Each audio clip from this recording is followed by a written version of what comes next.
Hello lads, Chad here. Welcome to my place where Sigma male and female belong. Today Sigma is Randy from The Wrestler, released in 2008. Like and subscribe to Chad and become a Sigma. Spoilers ahead, watch out.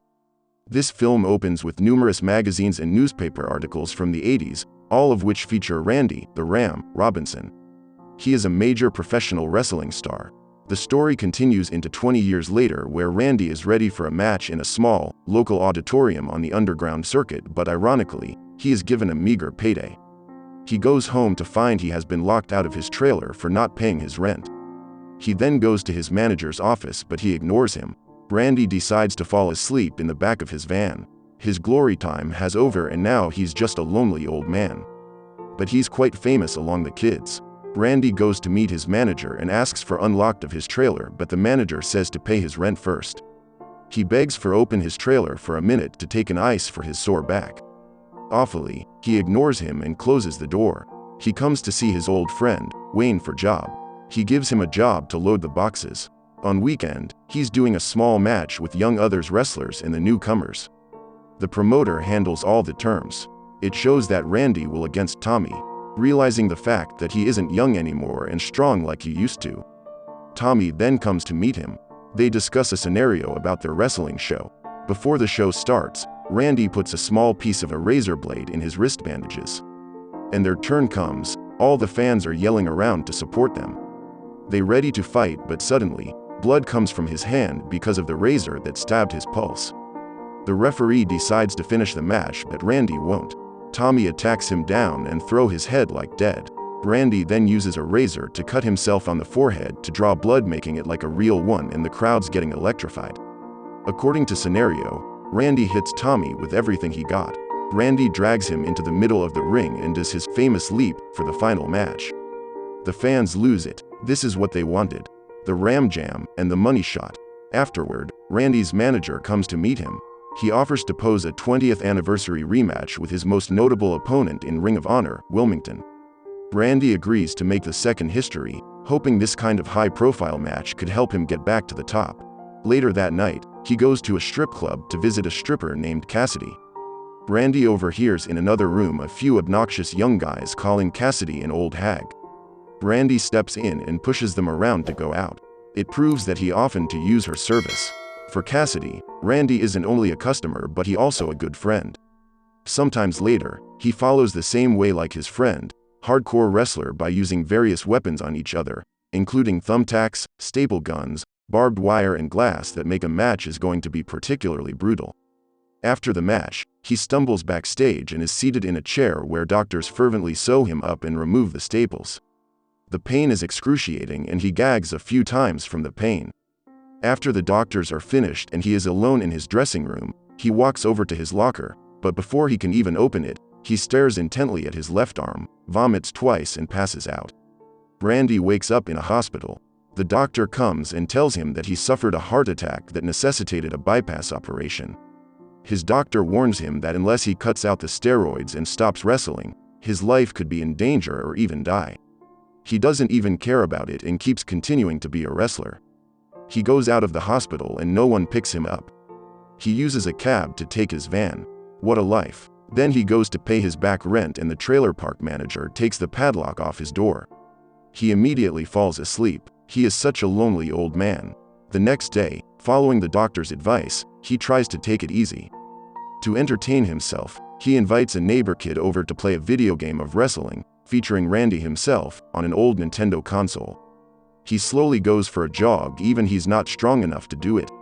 Suddenly, starts to cry from the pain in his chest and realizing how alone in life he is.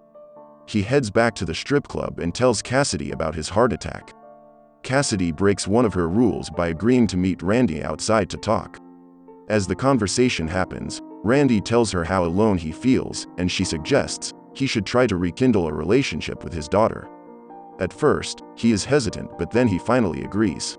Although he isn't sure everything will work out, he goes to Stephanie's home, where she refuses to have anything to do with him anymore.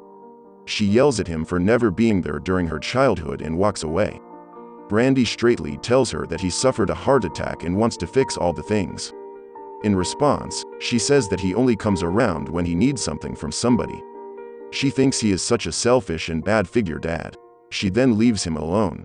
A few days later, he attends to a convention to sign memorabilia for fans. Only 2 fans show up to see him. While there, he also sees several of the old wrestlers are disabled and weak. As he realizes that he's not the only one, Randy then tells Cassidy what happened about his meeting with his daughter. She suggests to buy a present for Stephanie. She also offers to help him find the present.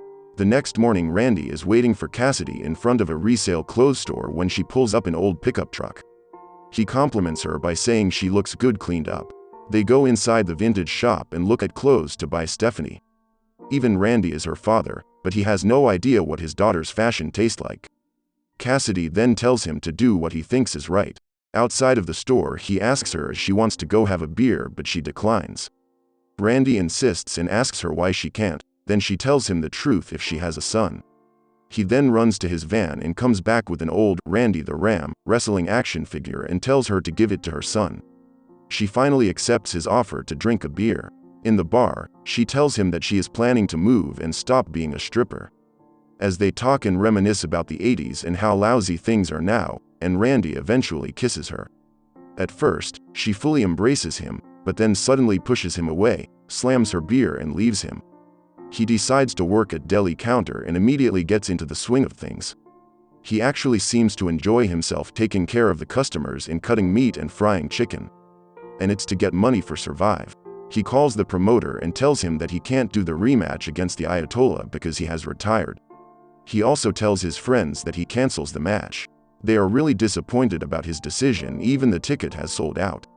Randy goes to see Stephanie and gives her the gift. As she opens it and seems like it, he gives her another present. It's a pea coat and she loves that one much better. Stephanie says thanks to her father and tries to give him one chance. They go for a walk by the New Jersey boardwalk. He talks about her favorite place when she was a kid and all the things she did there. He confesses that he hasn't been a good father. He breaks down in tears and pleads with her to have the relationship he never had because he was so very wrong before. Stephanie warms to him, thinks he might be trying to be a good father. It shows that their relationship is getting well, as they begin to dance filled with fear and love and regret. A happiness finally happens between them. He knows he has a chance to form all the things from the start. Before they begin to separate it, he asks him for dinner on Saturday and she agrees. Later on, he goes to see Cassidy at the strip club and gives her a thanks card for everything she done for him. He tries to talk to her about their relationship and thinks it would be better if they are together as partners. Cassidy becomes very harsh with him and said no. She thinks he's only a customer and she should never have gone out with him the first time. They argue and Randy insults her and she yells for security for him to be thrown out. Upset, Randy goes to a wrestling show as a spectator. After the show, he goes out with the other wrestlers, gets drunk, and ends up doing cocaine and having sex with a fan. The next morning, he gets home and sleeps the day away, and when he wakes, he realizes that he missed dinner with Stephanie that night. He goes to her home in the middle of the night to apologize, but Stephanie is in tears, throwing things at him, and screaming that she waited 2 hours for him to show up. She says he has never been and never will be a father to her. She also says he can't change who he is, and that she never wants to see him again and throws him out of the house. He goes to work the next day and becomes very agitated while the customer says he thinks he recognizes him as a wrestler in 80s. Humiliated, he slams his thumb in the deli meat slicer. After he cuts himself, he yells in pain and blood spatters, with customers screaming. His boss reminds him there are customers, and he screams at his boss, kicks and punches things around with blood flying everywhere, and says, "You prick, I quit." He later calls up the promoter and tells him he wants to wrestle the last match with the Ayatollah. Later, when Randy prepares himself for his rematch in Wilmington, at same time, Cassidy arrives just as he wants to leave. She apologizes and says that there is something between them, but she was afraid to let him get close. He seems to have resigned himself to the fact that he is meant to be alone, and drives off, passing her a flyer for the match. Randy does his preparation. He paces the floor, takes a deep of his breath and gearing himself up for the match. As Randy is getting ready to walk out to the ring with the crowd chanting his name, Cassidy arrives. She warns him that his heart could give out if he wrestles, but he shrugs it off.